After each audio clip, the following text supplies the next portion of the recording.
É, galera, teremos confronto brasileiro na semifinal da Libertadores, né? Uma equipe vai chegar à final, né? Não saberemos ainda, será que vai ser o Internacional ou se vai ser o Fluminense? Será que tem favorito nesse confronto, galera?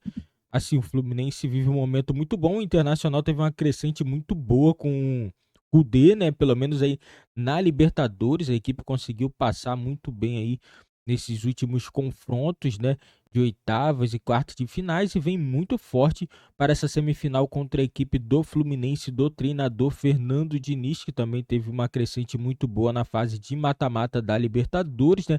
Eu acredito que teremos aí um dos melhores jogos, né, da Libertadores entre a equipe do Internacional e Fluminense. Do outro lado também da chave teremos também Boca Juniors e Palmeiras, também teremos aí grandes jogos nas semifinais da Libertadores. Galera, deixa o palpite de vocês, quem vocês acham que vai avançar para a final da Libertadores. Galera, vamos acompanhar aqui o debate, né, galera do Sport Center, falando tudo sobre esse confronto aí, que possivelmente aí vai acontecer nas próximas semanas. Que o Eugênio nos contaria um pouco do entorno, do ambiente do Defensores El Chaco ontem. A gente sabe que, infelizmente, o Fluminense, a delegação, sofreu com pedras no ônibus na saída do estádio após o jogo. Até o Felipe Melo fez uma postagem nos stories do Instagram, dizendo que os caras não aprendem a perder de jeito nenhum.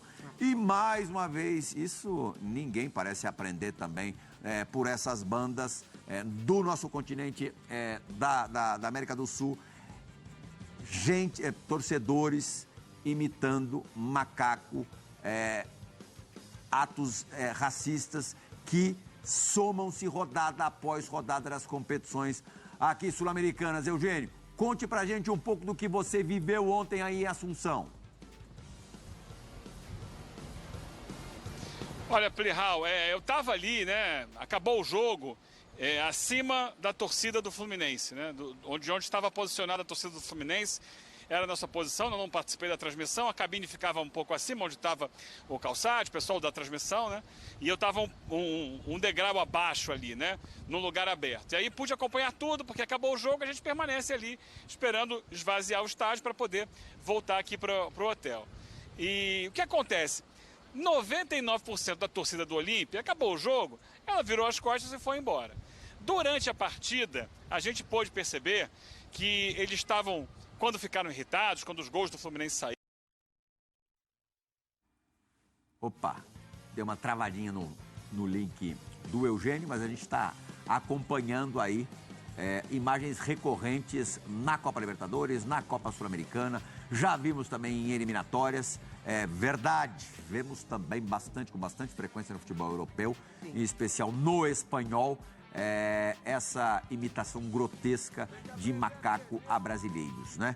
Não só brasileiros, mas muitas vezes direcionadas a brasileiros. E aí, o ônibus do Fluminense apedrejado na saída do estádio.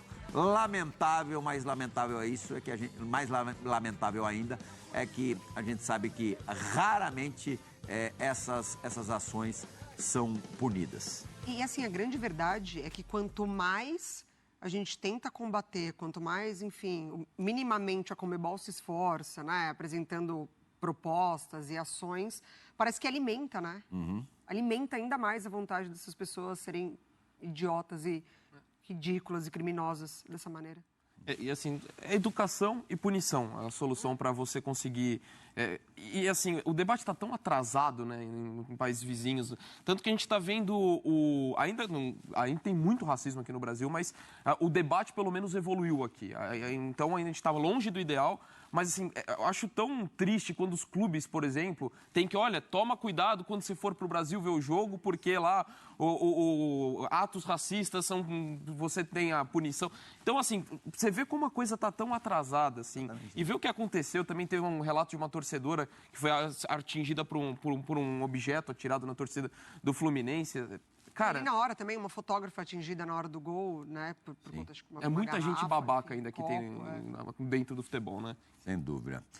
Vamos projetar o Fluminense na Copa Libertadores com o Eugênio ainda, pegar um golinho da participação do Eugênio. Teremos uma semifinal brasileira, briga de cachorro grande. Logicamente, o Fluminense é um time muito mais pronto que o Internacional. Internacional acabou de trocar de treinador. Acabou não, mas faz pouco tempo que o Kudê reassumiu o Colorado, mas reassumiu com jogadores pesados também, arrumou a vida no gol e arrumou a vida no comando do ataque. Eugênio, eu diria que o Fluminense tem um ligeiro favoritismo, na minha opinião, tem um ligeiro favoritismo sobre o Internacional nessa semifinal. Você concorda comigo? Acha que é ligeiro ou algo um pouco maior do que isso? Plihal, repete só a pergunta para mim, porque tive um probleminha aqui de interferência. Você me pergunta se o Fluminense é muito favorito na semifinal, é isso? Exato. Se é um favoritismo sutil, de leve, por ser um time já mais rodado, um trabalho já de quase 2 anos do Fernando Diniz, ou pelo fato do Internacional ter recebido reforços importantes, ter um goleiro muito seguro, milagroso em alguns momentos, ter um centroavante, o Ener Valencia, que vem marcando gols importantes, decisivos, bonitos, um jogador muito forte, que vinha já muito bem do futebol europeu do Fenerbahçe. Como é que você vê a distância entre os dois times? Se o favoritismo do Fluminense é grande ou pequeno? Eu acho pequeno, sinceramente falando, porque vejo o Inter no momento de crescimento, né? Futebol é muito momento. E eu acho que daqui até lá ainda tem coisa para acontecer, de como cada time chega no dia do jogo. Sim, o trabalho do Fluminense é um trabalho mais extenso, né? De mais tempo, então há mais alternativas dentro dos elencos para jogadores que entendam o que precisam fazer. O Diniz tem um conhecimento maior do dia a dia, mas ali, quando a bola rola, o que a gente tem visto é um Internacional muito competitivo, muito forte, e que assimilou rapidamente as ideias do Kudê e que está colocando-as em prática. E a maior prova para mim foi como ele passou no jogo de volta com o River Plate jogando dentro do Beira-Rio.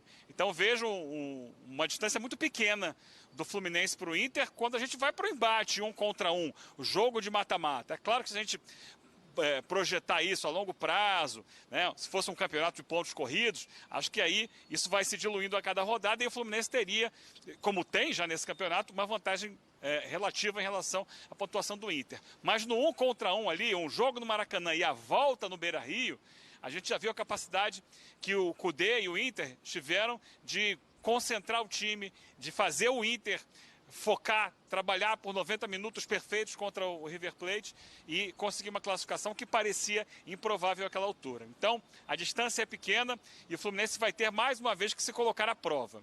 Se você me permite, só para pontuar o que eu estava dizendo antes, da questão do que eu vi no estádio, a maioria dos torcedores foi embora, 2 permaneceram atirando garrafas, a torcida do Fluminense devolvia as garrafas e a coisa ficou, e às vezes a torcida do Fluminense brincava porque eles tentavam atirar as garrafas e não conseguiam, e aí perdeu o ponto e eles acabaram, no final das contas, apelando para o racismo. Lamentavelmente corriqueiro. Isso acontece quase sempre nos estádios sul-americanos quando os times brasileiros estão envolvidos. Me parece que já é uma predisposição porque eles sabem que isso... Uma ótima viagem, ótimo retorno aqui para São Paulo, Eugênio. Valeu, um abraço, até a próxima, pessoal. Parabéns pelo trabalho. Incansável, Eugênio Leal e Cícero Melo, dupla incansável. Vamos mudar de campeonato? Galera, isso aí, né? São 2 jogos, né? Vai definir muito quem conseguir no primeiro jogo fazer uma vantagem boa, né? O Fluminense joga o primeiro jogo em casa, né? O Internacional define no Beira-Rio, não é isso? Então, são jogos então, que vai ser bem difíceis, né? Eu acredito que vai ser um jogo muito bom entre as duas equipes. Assim, não tem como assim cravar 100%, uma equipe é favorita, porque muita coisa pode acontecer, galera. É mata-mata, a gente não tem como ficar botando assim tanto favoritismo, porque as duas equipes estão numa crescente muito boa na Libertadores, na fase de mata-mata, né? O Internacional passou muito bem pelas quartas, o Fluminense também passou muito fácil. Então eu acredito que teremos aí um grande jogo entre as duas equipes, né? O bom aí é saber que teremos brasileiro na final da Libertadores, podendo até ser final entre brasileiros, porque do outro lado tem o Palmeiras e o Boca Juniors, né? Pode ser que o Palmeiras avance, né? E teremos aí confrontos brasileiros novamente, que seria o quinto seguido. Quinto quinta final seguida entre brasileiros, né, que tá deixando aí o futebol sul-americano, né, com o Brasil aí muito à frente, né? E é isso aí, galera. Vamos ver como que vai ser esse jogo. Ainda temos aí muito chão ainda pela frente. O foco agora do Fluminense é o Campeonato Brasileiro, é tentar se aproximar do Botafogo, né? Lembrando também, né? Tem que se manter também no G4, porque o Fluminense ainda não ganhou a Libertadores, porque só ganha vaga na fase de grupos se for campeão da Libertadores. É assim que funciona, galera.